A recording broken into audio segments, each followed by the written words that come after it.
Welcome, everyone, to the Psychology of Money podcast. Really glad you could join us today. Settle in, get comfortable. Well, yes, welcome. Today we're doing a deep dive into something huge, something that touches so many lives, especially younger generations, the gig economy illusion. Right. We've got a pile of research here, articles, studies, focusing heavily on Gen Z and millennials, people between, say, 18 and 35. And there's this fascinating tension, isn't there? This promise of ultimate freedom, be your own boss, set your own hours. The dream. Exactly. But then the data, the stories we're seeing, they suggest a lot of people are hitting a wall. Burnout, financial stress, anxiety. It's a real paradox. So our mission today really is to unpack the psychology behind it all. What's actually going on in our minds when we engage with this kind of work? Are these new models, these side hustles, really innovative ways to build wealth? Or are they maybe sophisticated traps, psychological traps even, driven by this persistent feeling of scarcity? We need to understand the structure of the hustle. Definitely.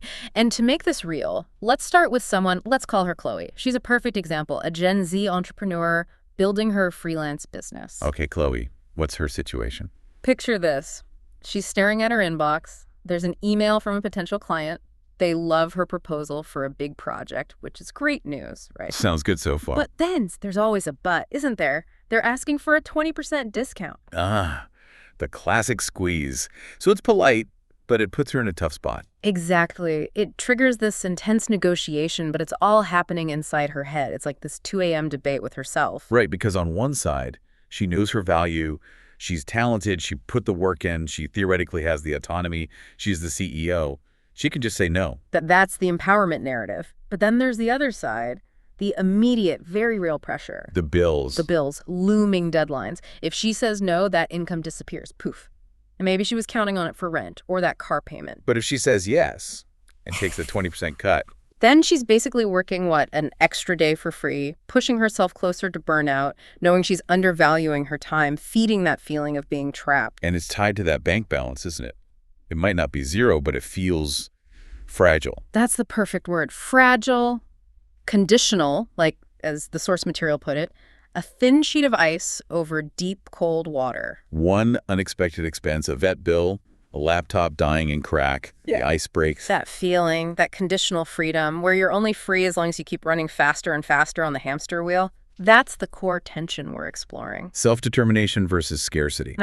Versus precarity. And the question we want you, listening right now, to think about is that feeling of autonomy actually worth the constant underlying anxiety, the financial instability, the cognitive load? Are we building real wealth here, or are we just running a race where the finish line keeps moving? Okay, let's unpack the why first. What is fundamentally driving this massive shift, especially among younger workers? Because the scale is just huge. It really is. We're looking at sources showing, over 73.3 million Americans are doing some kind of gig work, freelancing, side hustles. 73 million. That's not a small trend. Yeah. That's a significant chunk of the workforce.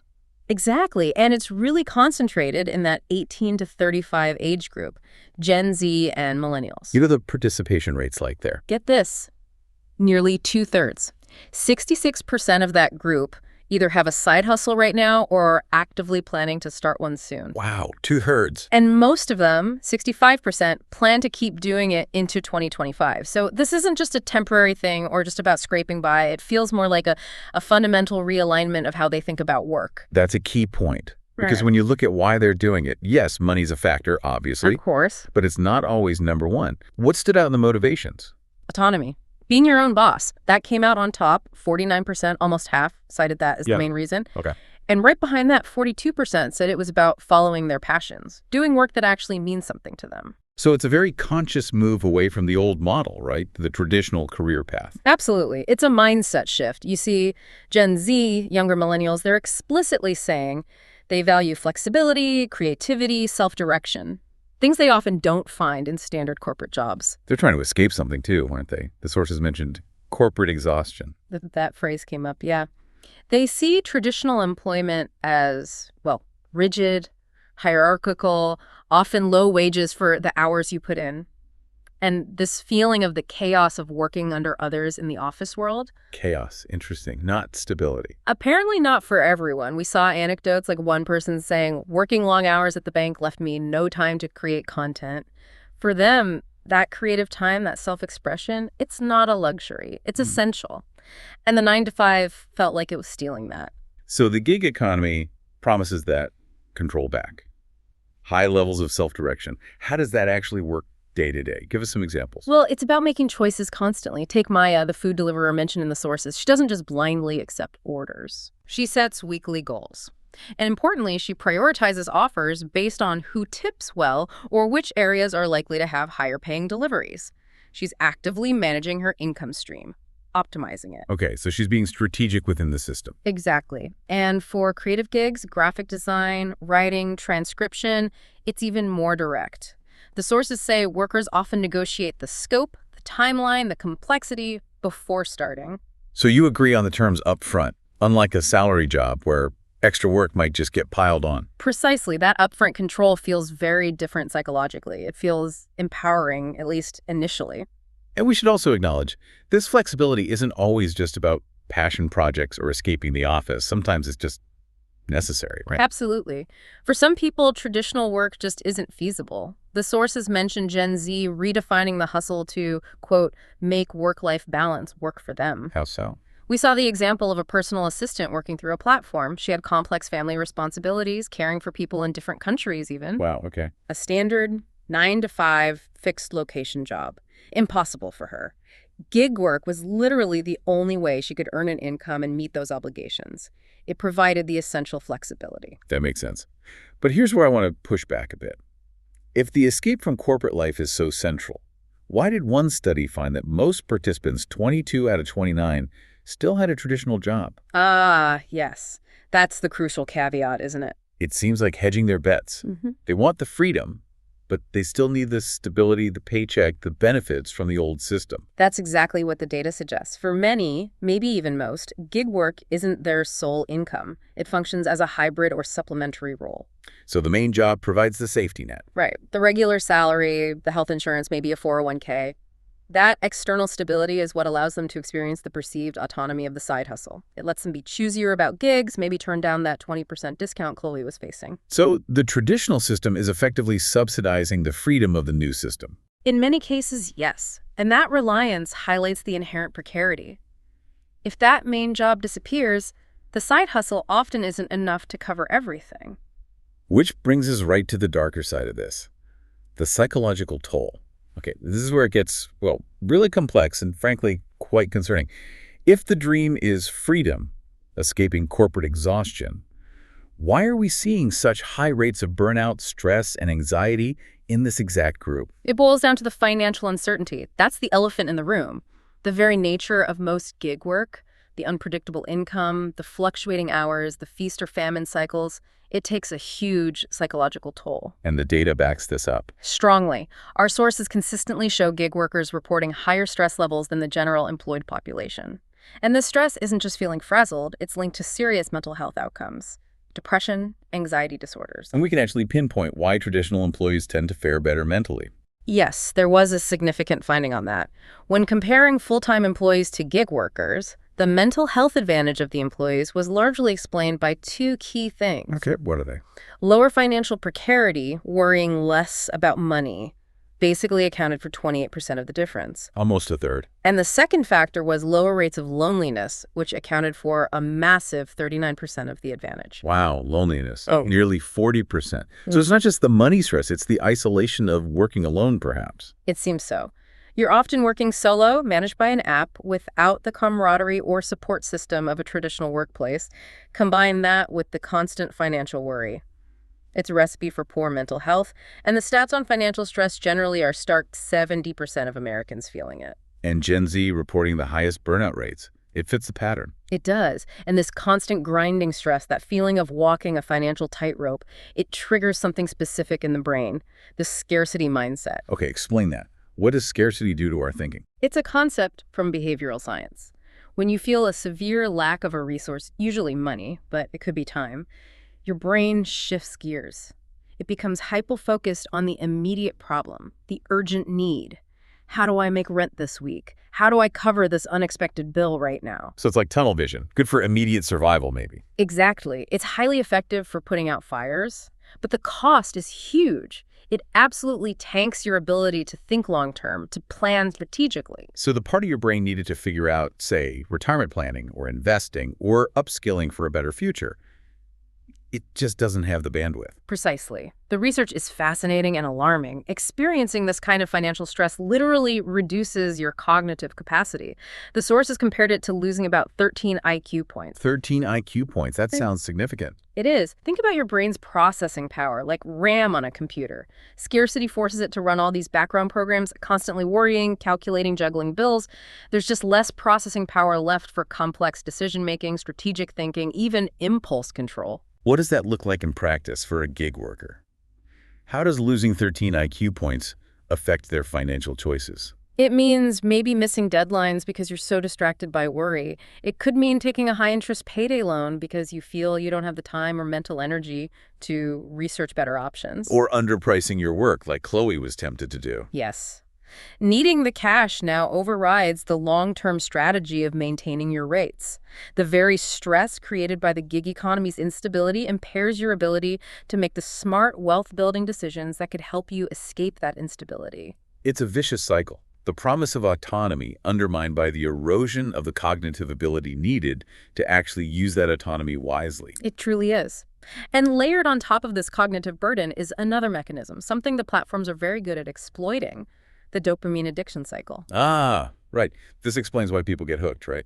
Even if the work isn't great. Exactly. It taps into a powerful psychological principle called variable ratio reinforcement. Okay, break that down. It's the same mechanism that makes slot machines and social media scrolling so addictive. The rewards in this case: a payment notification, a new gig offer, a task completed alert, they come, but unpredictably. So you don't know when the next reward is coming or how big it will be. Correct. If you got paid exactly $20 every hour on the hour, that's predictable, fixed reinforcement. It's less compelling. But if a notification for anywhere between $5 and $50 might pop up at any second, that uncertainty, that anticipation, floods the brain with dopamine. Pleasure chemical. Yes. Your brain gets addicted to chasing those little hits of gratification. And the platforms are designed to maximize this: push notifications, flashing colors, surge pricing alerts. It keeps you constantly engaged, checking, seeking the next hit. And that makes it hard to focus on things that don't give an immediate reward. Extremely hard. Why spend hours learning a complex new skill that might pay off next year when you can drive for a few hours right now and get multiple payment alerts today? The immediate dopamine rush almost always wins over delayed gratification. Which leads us to the hidden costs. Things people don't factor in when they calculate their hourly rate. Absolutely. The most obvious is the retirement trap. That short-term focus means long-term savings often go out the window. You mentioned a really shocking example of this loss in the source material. Yes, it's a stark illustration. One case study looked at a gig worker who, understandably focused on immediate income needs, didn't contribute to retirement savings for 4 years.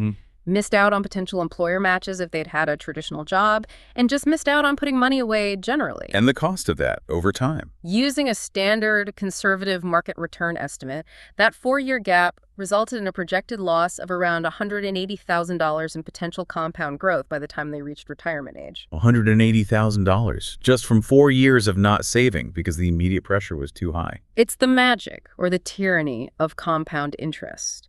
You lose not just the money, but the time for that money to grow, trading short-term cash flow for long-term security, often without fully realizing the scale of the trade-off. And it's not just retirement, is it? What other hidden costs are there? Well, the stress itself has costs.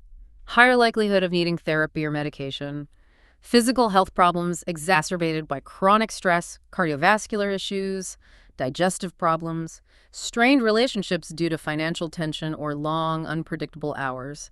These things cost money and impact quality of life, but they don't show up on the gig platform's payment summary.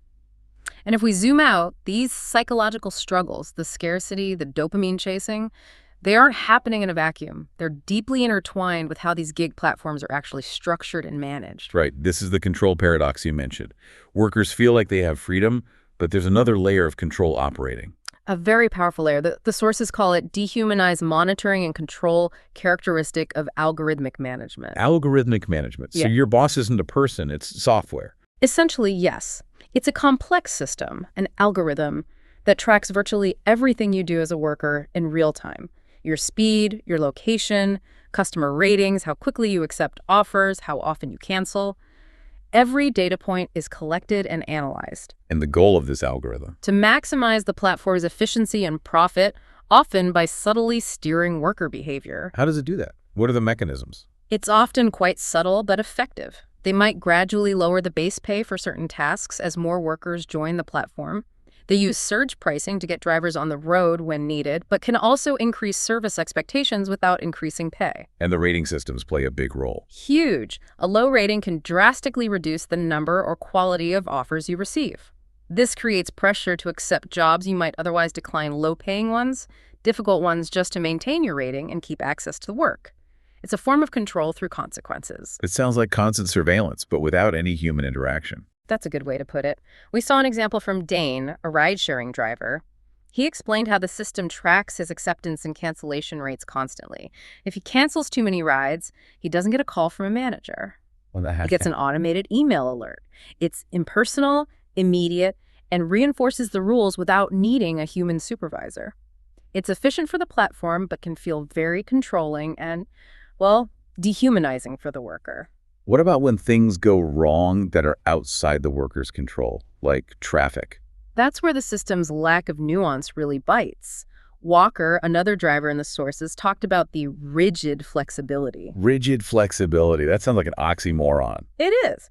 The platform sells flexibility work when you want, but the evaluation system is incredibly rigid. It penalizes you for delays, for being late, even if it's due to a massive traffic jam, a closed road, or waiting 20 minutes for food at a restaurant. Things a human manager might understand or make allowances for. Exactly. A person can understand context. An algorithm, at least these kinds, generally doesn't. It just sees the missed target, the deviation from the expected time, and dings your metrics. And underpinning all of this is the way these workers are classified legally, right? Yes, that's the absolute foundation of the business model for most of these platforms. Workers are typically classified as independent contractors, not employees. And the significance of that distinction is? It's massive. As independent contractors, platforms are generally not legally obligated to provide standard employee protections. No minimum wage guarantees, no overtime pay, no paid sick leave, no contributions to unemployment insurance or workers' comp. So the worker bears all that risk? Essentially, yes. It becomes a purely transactional relationship. You provide labor, we pay you for that specific task. The costs of doing business gas, car maintenance, insurance, self-employment taxes, which are higher than employee taxes, all fall on the worker. It significantly reduces the platform's costs and the worker's bargaining power. We saw a really stark example of this power dynamic play out in the Twin Cities recently. Yes, that was a critical moment. A city ordinance was passed requiring ride-sharing companies like Uber and Lyft to pay drivers a rate equivalent to the local minimum wage, factoring in expenses. And their response? They threatened to pull out of the city entirely. They basically said, if we have to treat these workers closer to employees and bear those costs, we won't operate here. Wow. So it proves their profitability model relies heavily on that independent contractor classification and the lower costs associated with it. It demonstrates where the power lies. The message to workers was clear: accept our terms, including the lack of traditional protections, or the work itself disappears.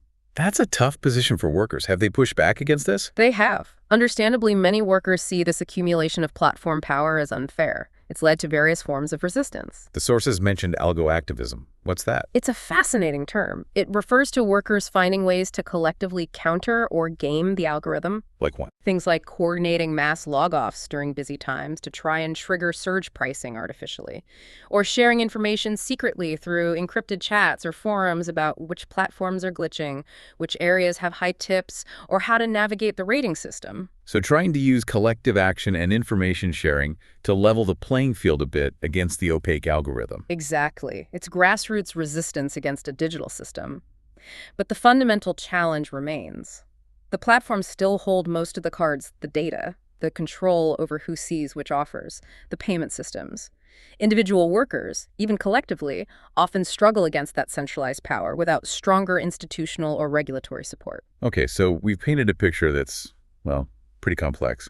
Alluring promises of freedom on one side, but serious risks of burnout, scarcity thinking, and algorithmic control on the other. It's a tightrope walk for sure. So for people listening, maybe people in the gig economy or considering it, how do you navigate this? How do you avoid the traps and actually harness the potential for, genuine entrepreneurship and maybe even wealth building? The key seems to lie in consciously building back in the structure, the safety nets, and the strategic control that the basic model often lacks. And it starts with understanding preference fit. Preference fit? What do you mean by that? Basically, worker well-being improves dramatically when there's a match between what the worker needs or prefers in terms of autonomy versus security and what the platform actually offers. So if I really value stability and predictability, maybe driving for a platform with zero income guarantee is just going to make me miserable, even if I like setting my own hours. Precisely. You'll likely burn out fast because your need for security isn't being met. Conversely, someone who craves autonomy above all else might tolerate more instability for a while at least.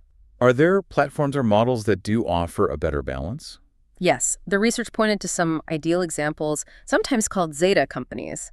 These are the ones that manage to offer both high autonomy and high security. How would that work? Maybe they offer performance bonuses tied to targets, but also things like life insurance for consistent workers. Or perhaps they provide the vehicles, fully insured, removing that cost burden while still allowing workers to choose their hours.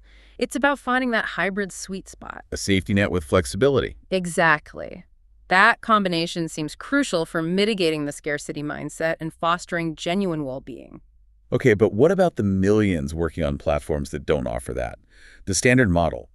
How can individuals create their own safety net? That's where we see the emergence of the proactive planner.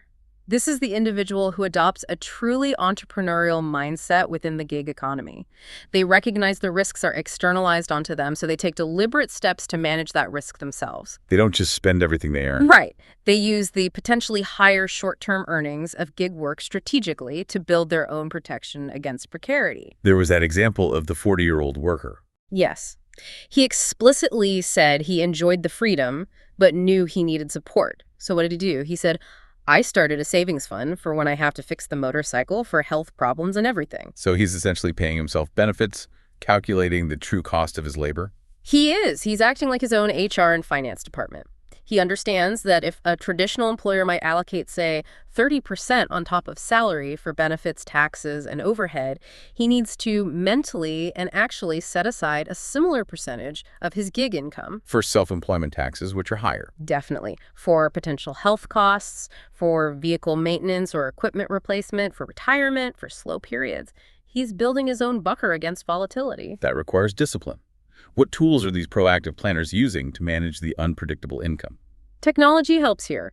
Budgeting apps are crucial. Things like YNAB, you need a budget, were mentioned. Its method forces you to give every dollar a job as soon as it comes in, planning for future bills even when income is erratic. So it prevents that feeling of being flush one week and broke the next. It helps smooth it out, absolutely. Also, tools like QuickBooks Self-Employed are vital. They track income, categorize expenses automatically, help estimate quarterly tax payments, taking a huge administrative and anxiety burden off the worker's shoulders. So meticulous planning is the defense against scarcity. What about defending against the feeling of being managed by an impersonal algorithm? That's where human connection becomes surprisingly important, even in this tech-driven world. How so? Even if the ultimate boss is the algorithm, the sources found that having some kind of human intermediary, a supervisor, a support contact, can make a big difference. Like Ron, the driver who mentioned his supervisor. Exactly. Ron felt his supervisor helped him navigate unfair customer reviews, understand bonus structures, basically provided context and advocacy that the algorithm couldn't. Why is that human touch so important psychologically? It provides validation. A human can understand nuance, listen to your side of the story, maybe override an unfair algorithmic penalty. It fosters a sense of belonging, makes the work feel less isolating and purely transactional. That feeling of being seen and supported, even in small ways, buffers against the stress. Okay, and what about individual coping mechanisms, how people mentally approach the stress itself? The research here is quite clear. The way you cope matters immensely. People who use approach coping strategies tend to fare much better. Approach coping, like what? Active problem solving, making concrete plans, seeking out social support from friends or other gig workers, directly tackling the issues causing stress. It's about facing the challenges head on. And the less effective way. Avoidant coping, particularly self-blame. This is where workers internalize the system's failures. Instead of saying, this algorithm is unfair, or this platform doesn't pay enough, they think, I must not be working hard enough, or I'm not good enough, or it's my fault I can't make ends meet. That sounds incredibly damaging. It is. It leads to much higher stress levels and feelings of helplessness. Recognizing the structural issues rather than blaming yourself is a healthier approach. It seems like the upside, if managed correctly, is that gig work does foster valuable skills, Right. An entrepreneurial spirit. Absolutely. You learn self-discipline, time management, marketing yourself, dealing with clients, managing finances. These are core entrepreneurial skills. Right. And the sources showed many gig workers do have ambitions to start their own more formal businesses eventually, often related to their gig work. So the potential is there. The potential is definitely there. But converting that potential into sustainable success requires channeling that energy strategically, building real connections, not just chasing the next notification, using the flexibility to learn and grow, not just burn out, managing the finances proactively to build a foundation, not just live gig to gig. That's how the hustle transforms from survival mode into a genuine path towards building something lasting. So if we bring this all together, what have we seen? The gig economy is this incredibly powerful force, right? It's fueled by this genuine desire, especially from Gen Z, for flexibility, for meaning, for control over their own work lives. A desire to escape the old constraints. Exactly. But, and this is the critical but, that desire is constantly bumping up against these tough structural realities, the financial instability, the algorithmic management. These things are actively working to pull people into that scarcity mindset we talked about. That feeling of just trying to survive the next week. Right. And it makes you realize that true freedom in this context isn't just about choosing your hours. It's about having the financial cushion, the mental space, that full cognitive capacity, reclaiming those 13 IQ points to make strategic decisions that build long-term value. It's about being able to say no to a bad deal, not because you're scared of losing the gig, but because you know your worth and have a plan.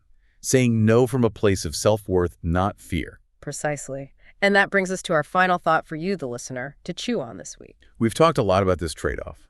Yeah. Sacrificing long-term wealth building, things like retirement, steady career growth, for the immediate buzz, that dopamine hit of the side hustle payment. So here's the provocative question. If you were to really honestly audit how you spend your time, could those hours spent chasing the quick gig cash maybe be better invested elsewhere? Like in a focused plan to upskill or network or negotiate a raise, something aimed at increasing your primary, more stable income by, say, 20% over the next year or two. It reframes the question, doesn't it? It's not just, can I afford to stop my side hustle? Right. Maybe the real question is, considering the lost compounding, the mental toll, the opportunity cost, can I actually afford to continue it in its current form? That's a heavy one to ponder. It is. And we genuinely want to hear from you about this. What are your experiences? Have you managed to navigate this? Found ways to make autonomy work for your financial security? Become that proactive planner. Or have you felt the sting of the burnout, the isolation, the feeling of being controlled by the app? Your stories, your insights, they add so much value for everyone listening and trying to figure this out. Please engage with us. Share your thoughts, your questions, your struggles. Your participation helps us keep these conversations relevant and impactful as we all try to get a better handle on the complex psychology of money in today's world. Absolutely. Thanks so much for joining us for this deep dive. We'll talk to you next time.